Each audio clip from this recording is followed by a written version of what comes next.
in the Yehuda Amichai festival, just slipped in. Nothing quite as grand as what's been happening in London and Cambridge and will happen in Oxford, but everybody is here and we're very grateful and honoured. And we're going to start the proceedings with Yehuda's widow Hannah and son David, and they're going to read from his work in both English and Hebrew. Please give them your applause.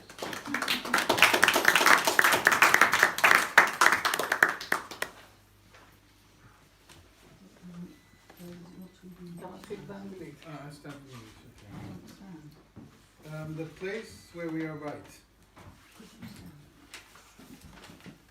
From the place where we are right, flowers will never grow in the spring. The place where we are right is hard and trampled like a yard. But doubts and loves dig up the world, like a mole, like a plow, and a whisper will be heard in the place where the ruined house once stood. המקום שבו אנו צודקים. מן המקום שבו אנו צודקים, לא יצמחו לעולם פרחים באביב. המקום שבו אנו צודקים הוא רמוס וקשה כמו חצר. אבל ספקות ואהבות עושים את העולם לתחוח, כמו חפרפרת, כמו חריש. ולחישה תשמע במקום שבו היה הבית אשר נחרב.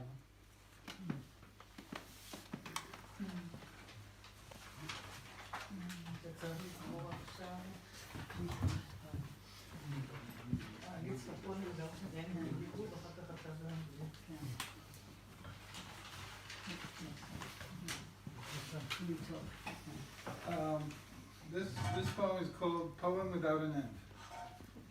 Inside the brand new museum, there's an old synagogue. Inside the synagogue is me. Inside me, my heart. Inside my heart, a museum. Inside the museum, a synagogue.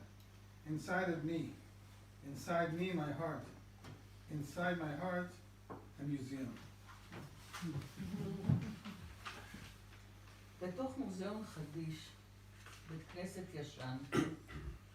בתוך בית הכנסת אני. בתוכי ליבי. בתוך ליבי מוזיאון. בתוך המוזיאון בית כנסת. בתוכו אני. בתוכי ליבי. בתוך ליבי מוזיאון.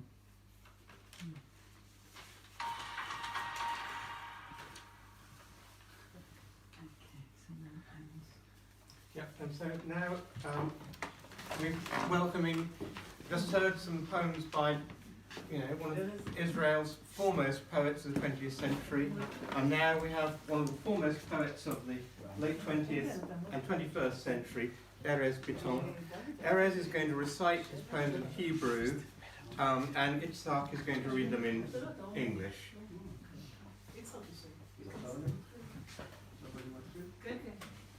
Good evening. I'm very happy to be here with you, especially to know a little about your very, very, very beautiful village, and to know something more about the great British literature. Of course, we know something about Shakespeare, about other great poets and writers, but it's, I think, the second time I'm here in England, and I moved, but of what we know here, what's going in culture and so on. I thank very much Yvonne Green. It's honor for me to be to participate Yehuda Amichai Festival, and I'm going to read one of his poems, and after I'll read a few poems of me, and Mr. Yitzhak will read in English my poems in English, you know, I'm going to read in Hebrew the language of the Bible. And the poem of Yehuda Amichai is Ibn Gabirol. פעמים שירה, פעמים מוגלה, תמיד משהו נפרש, תמיד כאב. אבי היה עץ בחורשת אבות מכוסה תחר ירוק. אוי, על מנות הבשר יתומי הדם, אני צריך לברוח. עיניים חדות כפותחנים פתחו סודות כבדים, אבל פצע, דרך הפצע בחזית, מציץ אלוהים בתבל. אני הדלת בדירתו.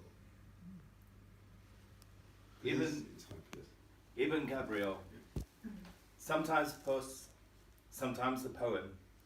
Something always bursts out and always pain. My father was a tree in a forest of fathers, covered in green cotton wool. O widows of the flesh, orphans of the blood, I must escape. Eyes sharp as tin openers, opened heavy secrets, but through the wound on my chest, God peers into the world. I am the door to his apartment. Now, it's hard, please, if you can read my poem about the horse. Okay? To say that desert? No, about the horse. Second. The second.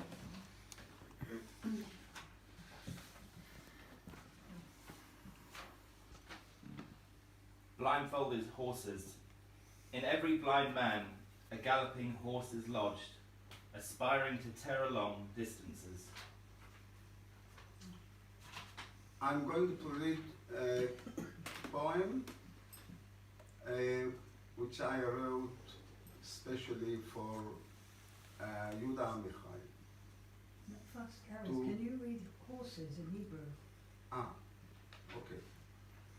בכל איש עיוור נטוע סוס דוהר, המבקש לשעות למרחקים, כי בכל איש עיוור נטוע סוס דוהר, המבקש לשעות למרחקים. I write about my blindness, I write about love, about my family, about my existence here in the world, everywhere.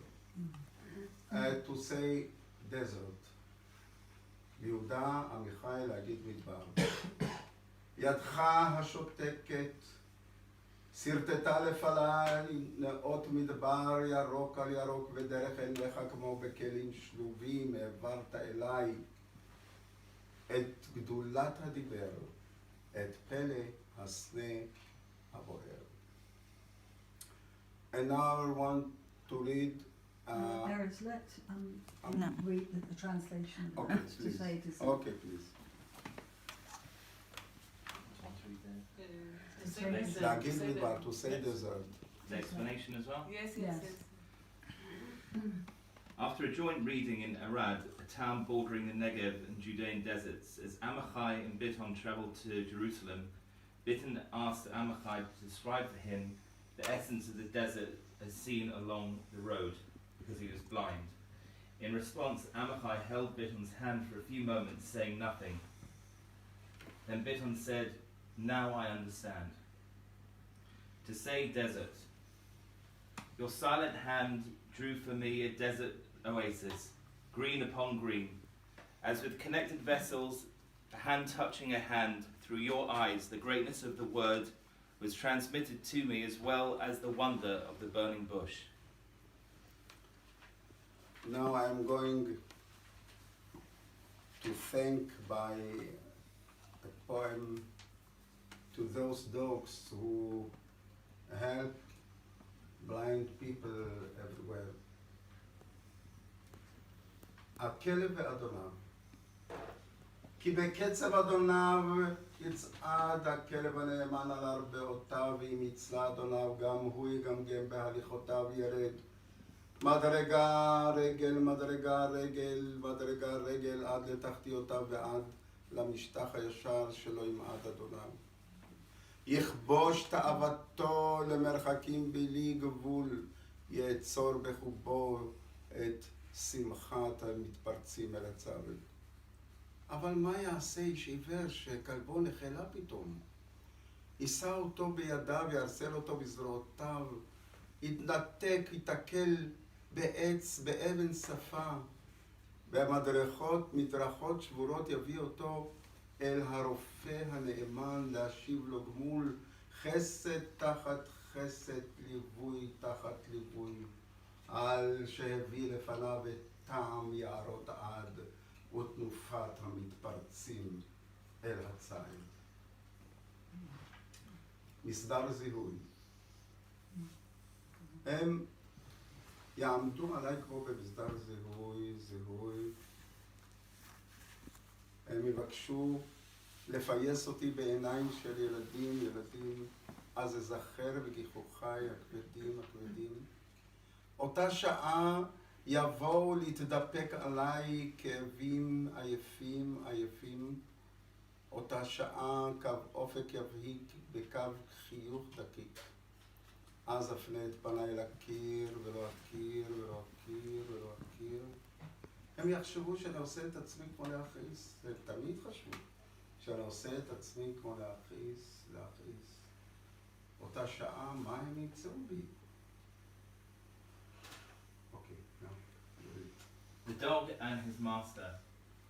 The law dog will adopt his master's pace, step after step on his four legs, and if his master limps, the dog too will falter in his tread, descending a stair to stair foot, so that his master won't stumble and fall all the way to the bottom, to the flat surface. He will curb his ardour for boundless distances, will hold inside him the scent of virgin forest, ancient tales, the scent of the hunt beating within. And what is a blind man to do when the dog is suddenly ailing? He will cradle him in his arms, he will carry him in his hands, as if holding an infant, and will make his way on cracked pavements, tottering, walking into a tree, stumbling against a stone, and bring the dog to a vet, to the rightful rest, grace for grace, care for care. He will recompense the dog for his measured step, for his sense of smell, and for conjuring up for him the taste of virgin forests and the sweeping charge of the hunt. Roll call. They will stand upon me as if a roll call, and I will have to raise my head from the pillow in order to recall. They will try to appease me with the eyes of children, and I will recall my graceless grins. At that time, the fine words in my mouth will come knocking in my body, and I will nestle against my weary aches. At that time, the line of the horizon will shimmer, an airy smile of a cloud, and I will turn my face to the wall, and will not recall. They will think that I make believe to spite. They've always believed that I do it to spite. At that time, what will they find in me? And now two poems, short poems, about love, about my wife. She's here with us. יותר ויותר. את נעשית בי יותר ויותר, וגם אני נעשה בך. איפה אני מתחיל, איפה אני נשכח. אני מערה אלייך את תהפוכות חיי. את מערה אליי את יופייך, את חמדת פנייך. את מתווה לפניי את הדרך המדודה בצעד הנכון, בריח הנכון. עוד אערה אלייך שמחות אינסוף, נקים צאצאים של שמחה, של פשר גדול. את ואני.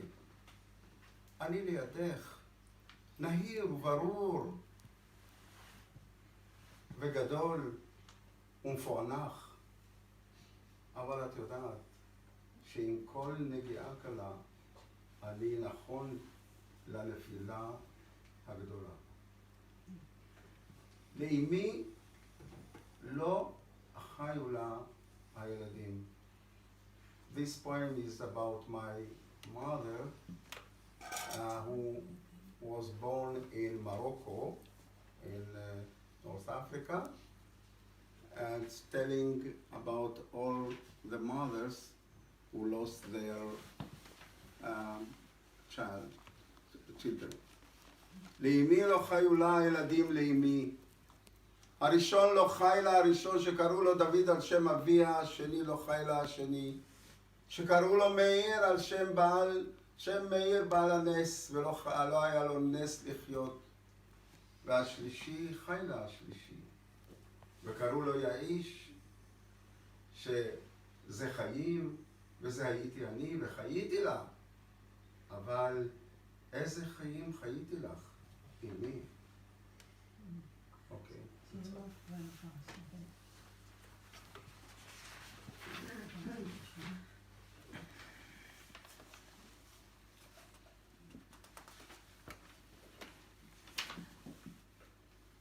More and more. Okay. More and more. You grow and become in me more and more, and I too become in you. Where do I begin, and where am I forgotten? I pour unto you the upheavals of my life. You pour unto me your beauty, the delight of your face. You clear before me all hindrance, faithful to the correct pace, the measured step. We're both joined in pain. You and I are made of two mysteries, one joy and two wounds. I will yet pour unto you infinite bliss. We'll engender offspring of beauty, of great manifestation. And now to... לא, לא גמר. No, הוא לא we're גמר. gonna- You and I. Okay. At your side I am, clear and lucid, neat and coherent, serene rather than ruffled. Still, I remain gnarled and occluded, perched on a brink. For as you know, with every casual contact, I am primed for the great stumble. My mother, her children wouldn't live. My mother, her children wouldn't live for her. My mother, the first, he wouldn't live for her. He was named David after her father. The second, he wouldn't live for her. He was named Meir after Rabbi Meir Baal Hanes, but he didn't possess the miracle of living. The third did live for her. He was named Yaish, which means life, and it was me, and I lived for her. But some life have I lived for you, mother. And now the two last poems. Meeting, פגישה, פרידה. יד ביד, 30 מעלות צלזיוס לכל היותר, ואפילו לחץ הדם לא עולה במיוחד. כמו לא הוחלט עלינו בספר הפגישות הכבד, גם לא פורט מה נמצא זה בזו מקריים, כמו שתי מטבעות קטנות בכיס. ידידים יגידו עלינו שעשינו מטוסים קטנים לעוף ברוח, סירות נייר להשיט במים הרבים. שונאים יסגילו את הנחתנו בחדר הסגור של הלילה. כך או כך, הכל הלך ומחר בינינו דלת ועיר וארץ, כמו ציפורים שהוא נצא לחפש במקומות החמים. מכל זה יוותר רק זכר הדאור נשבר בפרופיל, רק החוץ המאפיל, רק הדוחק הזה שבאוויר, יד ביד. 30 מעלות צלזיוס לכל היותר, ואפילו לחץ הדם לא עולה במיוחד.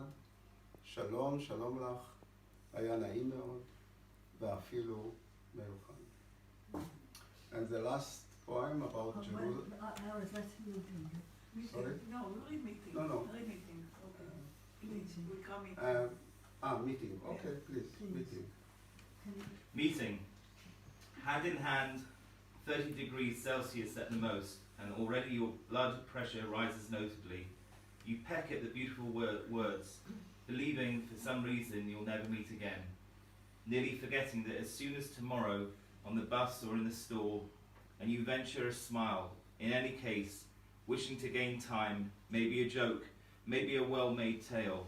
After all, you've come polished and well prepared, and the tones and the fingers and in the right place, and yet this pressure in the chest, and yet the sweat across the face, and later, apart, you recite fluently by heart what you should have said this morning, tallying as with small change, costing yourself dearly. And the last poem is about Jerusalem. שיר באמצע ירושלים. איש הולך באמצע ירושלים ברחוב, הוא אינו יודע שאלף עיניים מציצות בו. כדאי שילך לאט, שלא יחשבו עליו שהוא מנסה להסיק מיהותיו. הוא נושא עמו שיר, אבל מה יעשה השיר שהולך איתו? השיר משכך את תאוותו לריצה למרחקים, אבל זאת עליו לדעת שגם אם יעמוד הוא יגיע, מפני שתמיד הוא באמצע ירושלים. Thank you very much. Poem at the heart of Jerusalem. A man walks down the street. He doesn't know that 1,000 eyes watch him. He'd better walk slowly, let them not think. He is chasing after his dreams. He always has a poem with him, but what use is the poem contained in him? The poem mitigates his desire to devour distances, and he must know that even if he stops walking, he will arrive, for he is always at the heart of Jerusalem. Thank you very much.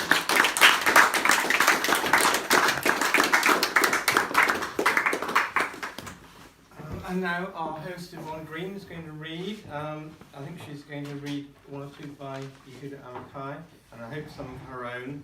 Her new book, Jam in Jerusalem, has just come out, and she's one of the most interesting new poets working in England today. She's just disappeared. I want to also read from Neil's book, the one that we sort of met over. But I'm going to start with my poem by Amichai. First of all, I really want to thank everyone for coming out. In a sense, Neil's right, it's a pop-up reading, but it isn't quite the right way round, actually. We couldn't get venues elsewhere. Neil was going to come out, we were going to invite you all in other places. And we had trouble getting venues for a number of reasons, some of which were political, and we couldn't really understand it. So I said to Neil, can we do it in my kitchen? Because the rest of the house has got people remedying down. And he said, yeah, we'll do it here, whatever you want to do, we'll do. And I'm so grateful to him. And he's been the poet I consider myself closest to, actually, over many, many years. And he and Emma have been closer to me than I can ever do justice to, really. I can never really say. And I'm so happy to bring my Israeli friends here to be under the same roof as you and all our guests. So this poem is called On New Year's Day, and it's in a lovely pamphlet which is from an original publication, which in fact Yehuda signed for one of Ted Hughes's children. And Hughes considered Yehuda his mentor, and Hannah was very friendly with Ted and Carol, as was David. In fact, he was saying to me, will we get high tea in Idbury if we come?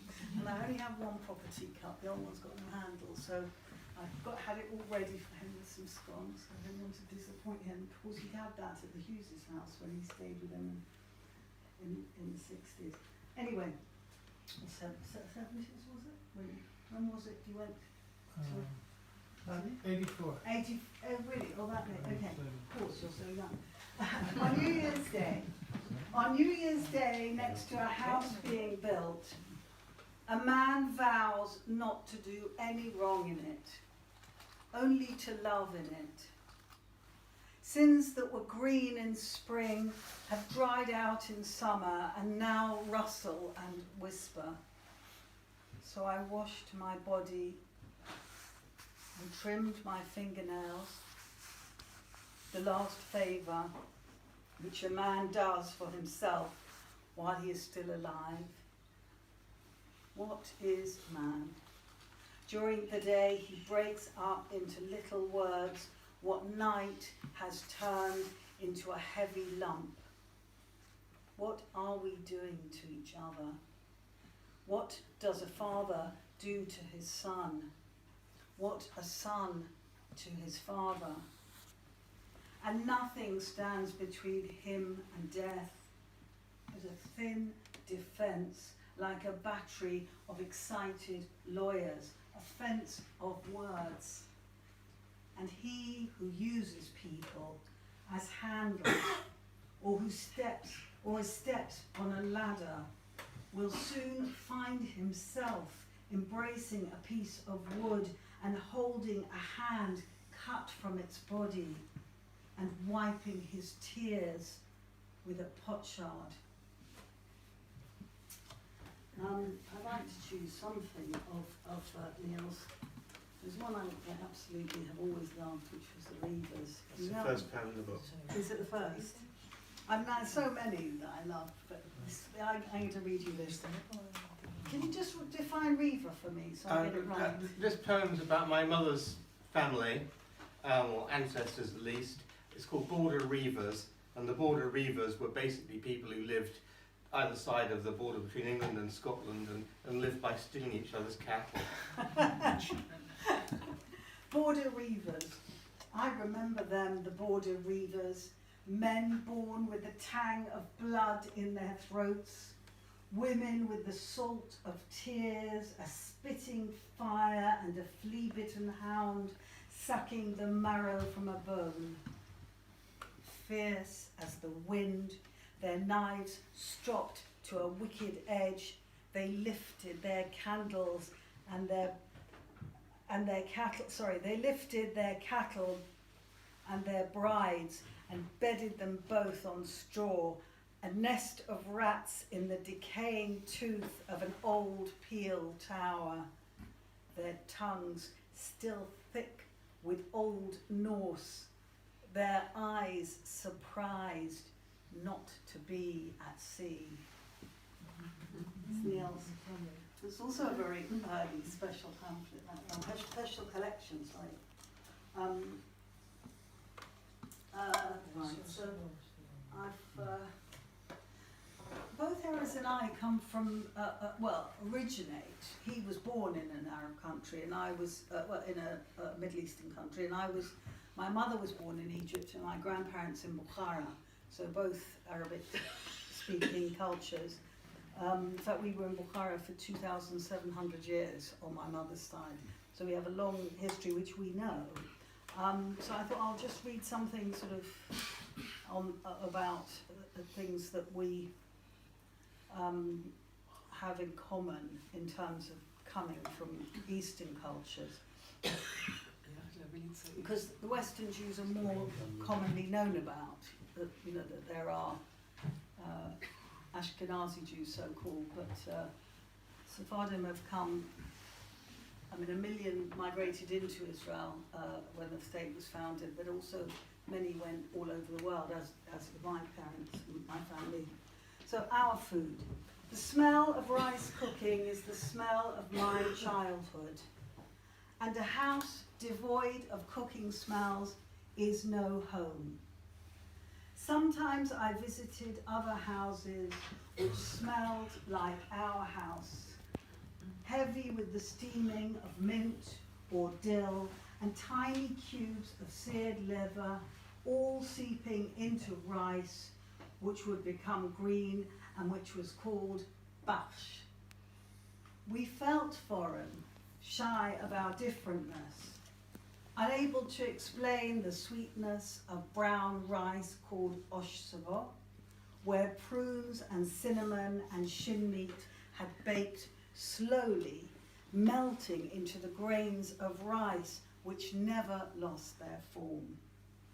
Our eggs, called tomi osh savo, were placed in water with an onion skin and left to coddle overnight, so that their shells looked like dark caramel, their flesh like café au lait. Our salad was chopped A woman appraised her refinement by how fast and how finely she could chop cucumbers, onions, parsley, coriander, and trickiest of all, tomatoes. No collapsed tomatoes, a young girl would be scolded if she tried to get her efforts into the large bowl that she and her mother and the other women, if there were a party, were filling. The knife scraped across the raised chopping board, always away from the body in a sweeping gesture. The combination of ingredients never measured other than by eye. Salt, pepper, and lemon, vinegar or Shabbos wine, added at the last moment so that this lota should not be asalak, mushy. Okay.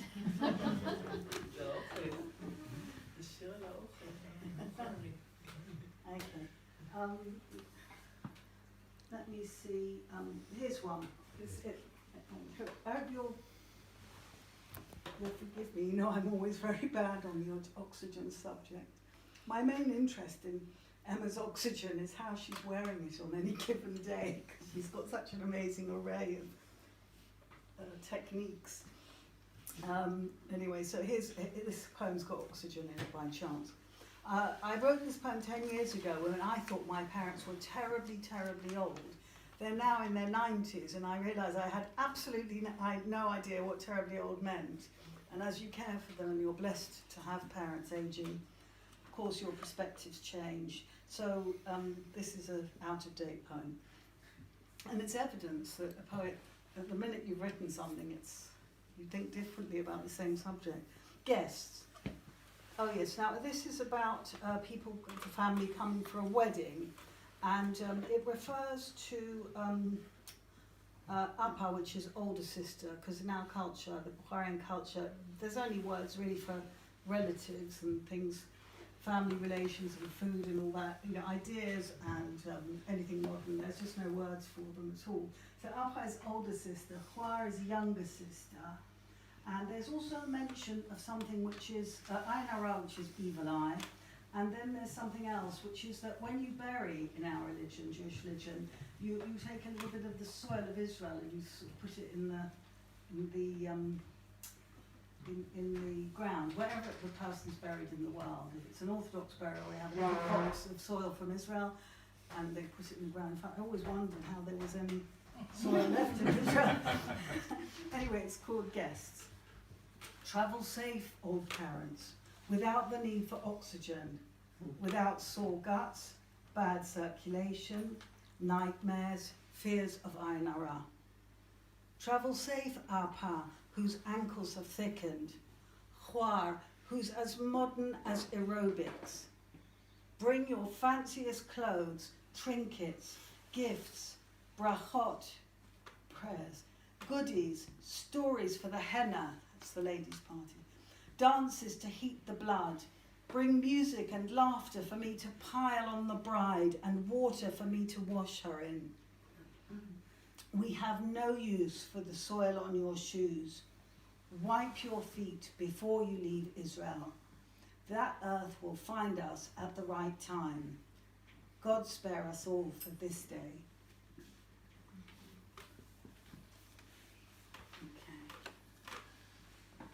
Okay. This is a poem about, I think, I hope it's explanatory. It's about the mother, being a mother, and the grind, basically, and the loss of identity, which, of course, we're all at a stage now where that's probably a fond memory, but again, it's a poem which refers back. Think of her, where mothers sit with children at school gates in dead-eyed parks, in every chance there is to reclaim status. In the still of before her body changed, on the search for what hasn't happened, or the search for what hasn't happened. Think of her near every abandoned woman who ends her marriage because her husband won't. Think of her when a girl reads a book with a boy hero that every boy likes. Only girls like girl heroes. Think of her whenever you're a Jew. Ask what that means. Ask why you feel hurt from outside, inside. When you study Talmud, think of her. when you're illiterate, deaf, confused, segregated, uncomprehending, when you escape to a line of jumping prose, a column of irreconcilable figures, when you've got to drive children to a birthday party and you turn left instead of right, can't choose a present, face the parents without losing your train of thought.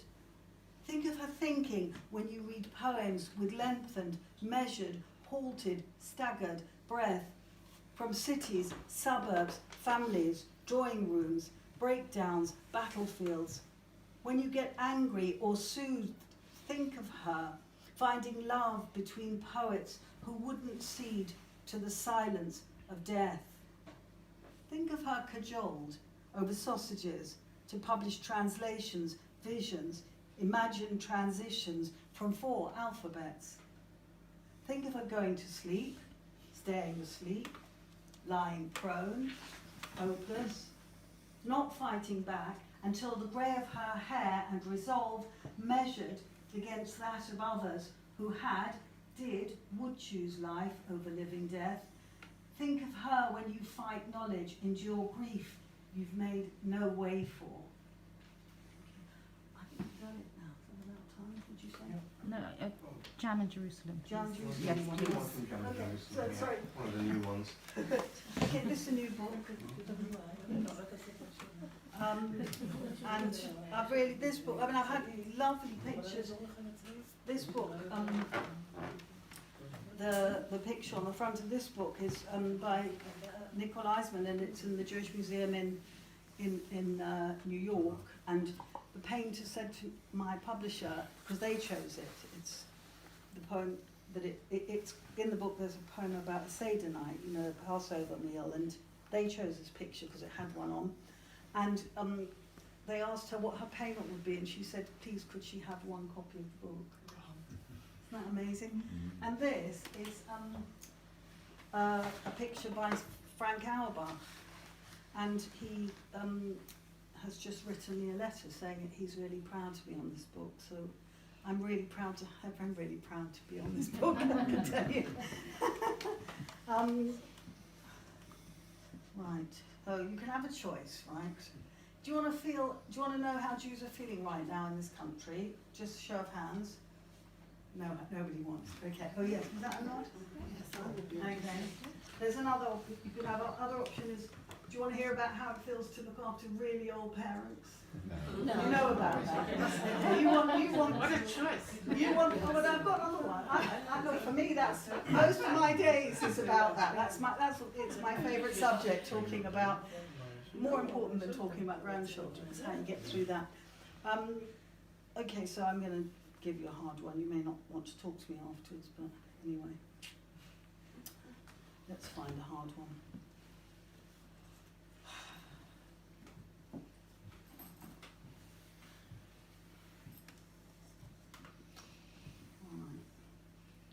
Do you have one which you think will be best? Which one do you like best? You choose. Is it?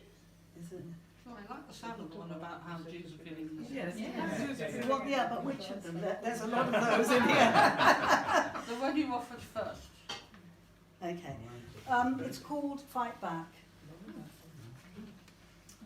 Here on your soil we aren't protected. Laws, neighbours, we all embrace, will fail us or succeed, protect or fail to. We're no different to anyone else, but we're a target which knows the form. Our grandparents, parents, their friends knew, had heard, seen, felt, and either told us with silence, myth, or toothless old mouths, or by not knowing things because their parents had been too dead to teach them, their grandparents because feelings were outlawed. As a way to get through, we were trained to point duty, without knowing its name, face, the purpose it had for us. Oh, you'll say, they're not loyal. We look away, move, but understand, want to separate you from the bloodshed of defending us, ourselves, from the shame of not being defended. Memory, not history, flaws, not fault, humanity's deaths in the absence of duty, law turned away from fictions espoused, murderousness appeased whilst its functionaries are made marks. Cut, cut, cut, like a swordsman, always after the banner carriers led the charge.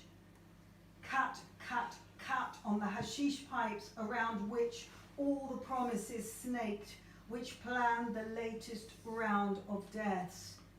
Cut, cut, cut, as everyone defies the latest news intended to strike fear in the enemies of its protagonists. Cut, cut, cut, until the era gets tired. And meanwhile, yes, there are starving, drenched, parched, diseased places which want or take piecemeal aid, intervention which baffles, people who know the chop, a full-scale war, unstoppable sewers of blood. Degree, measure, is everything. But who sues for peace before a war that's decade revived? Who understands leaders whose generations outlive Hitler, Stalin, Mao? Who knows what language to speak while the Tower of Babel's engineers fall daily? Their hod carriers beg not to climb the scaffold. What talks to all lost and extant beliefs that point to the supremacist, watches with open eyes as you lie down, rise up, walk by the way, observe so you can't say you didn't see. Thank you very much.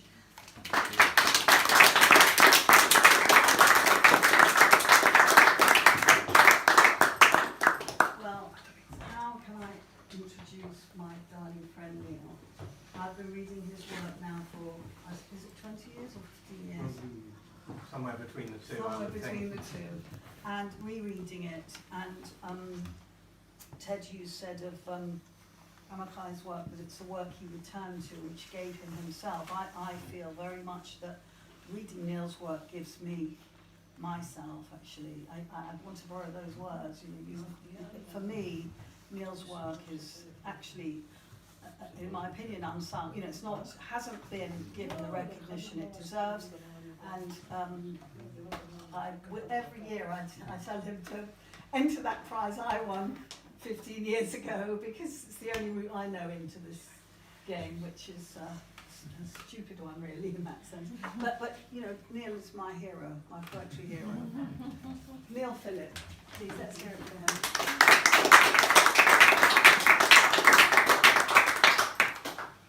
So pleased that you're all here and to be here myself.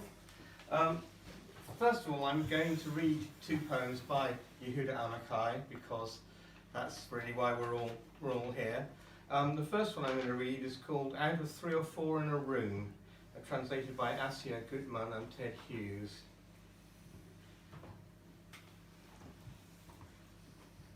Out of three or four in a room, one is always standing at the window, forced to see the injustice amongst the thorns, the fires on the hill, and people who left whole are brought home in the evening like small change.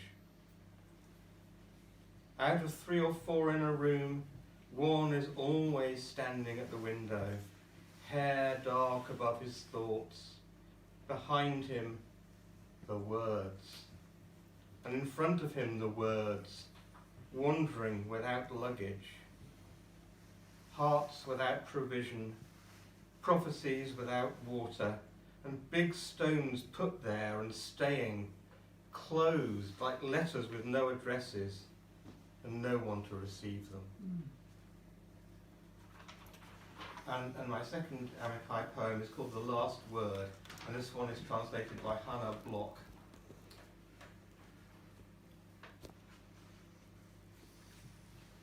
The last word. Because my head hasn't grown since I stopped growing, and my memories have piled up inside me, I have to assume they're now in my belly, and my thighs and legs. A sort of walking archive, an orderly disorder, a sagging warehouse, an overloaded ship. Sometimes I want to lie down on a park bench. That would change my status from lost inside to lost outside. Words have begun to abandon me, as rats abandon a sinking ship. The last word is the captain.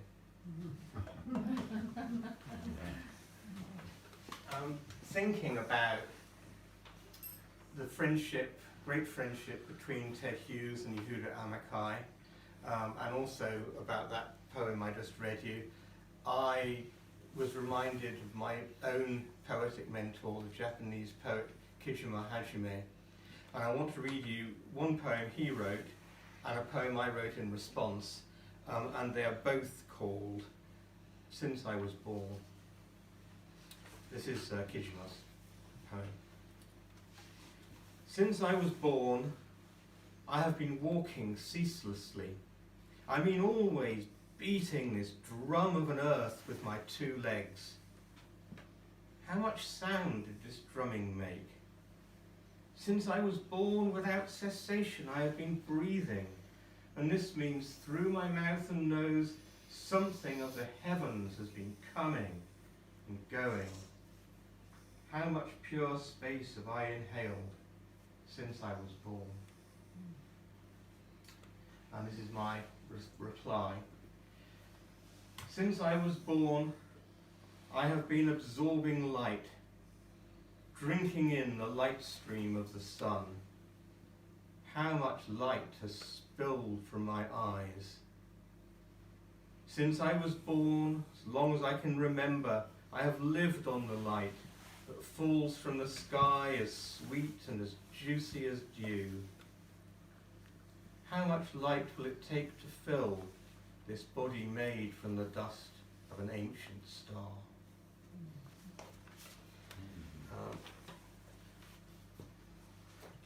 This next poem is called Metamorphosis. I wrote it for Kijima Hajime after he died.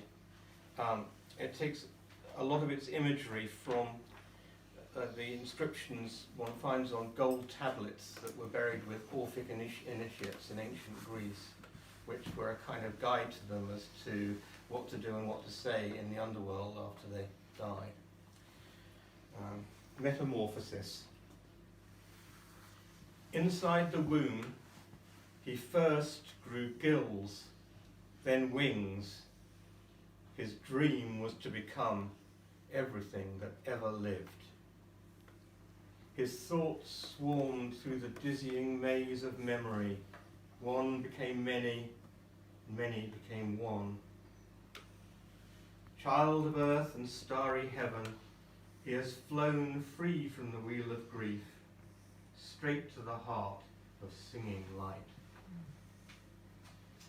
And I'm going to read you one more poem, and this is another one about what someone's going to do after they die, and it's about a Brazilian outsider artist called Arthur Bispo de Rosario, and some of you, if any of you went to the Textiles and Myth exhibition at Compton Verney probably about 10 years ago now, you will have seen this extraordinary garment he made called the Cape of Presentation, which he intended to wear at the day of the Last Judgment, which he'd made from all kinds of scraps. He'd been incarcerated in a mental hospital for 50 years or more. Most extraordinary artist. And the poem is called If I Had Possession Over Judgment Day. Blue angels shimmer at the edges of my visual field. Soon I hope to have become completely transparent. When the last day comes, I shall stand before the Lord to argue the case of the bruised and defeated, the riffraff and the ratbags. I have sifted through the flotsam and jetsam of an unravelled life and feather-stitched it together as completely as I can. I shall wrap myself in the cape of presentation and stand before the Maker, a world in miniature. On the outside of the mantle are images offered for salvation from the registers of my life on earth. On the inside, the precious names of those I have known in the 78 years of my witness. I shall stand before the Lord, and the Lord shall see right through me. Can we have another one there? One more.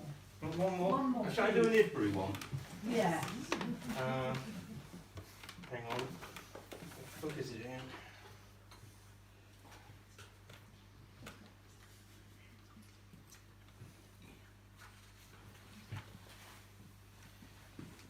Okay, this poem is about this village, and although it's a tiny village, it had a strong tradition of English folk dancing called Morris dancing. And so this is about an agricultural worker who is also a Morris dancer. And it's called Idbury Morris. Each footstep in the claggy soil pulls the booted foot half out of his hip socket. The plough is so heavy it could pull you over like a kick from a horse. He does not notice these things, following the furrow with a jaunty snatch of whistled song up and down the slope of the open field. A cuckoo calls, a clear bubble of sound echoing from the ancient woods below. He smiles. He's heard the story many times of the Idbury simpletons who tried to trap the cuckoo, hoping by such means to capture summer too. That marshy field between two streams is still called Cuckoo Pen. The tune he is whistling could be any one of a dozen or so. Trunkles, Morning Star, lumps of plum pudding, Balance the Straw, Cuckoo's Nest, Lady's Pleasure, Idbury Hill. Sometimes in bed he kicks his wife, dreaming that he is dancing, and his nimble feet are free of the pull and tug of earth. Thank you very much.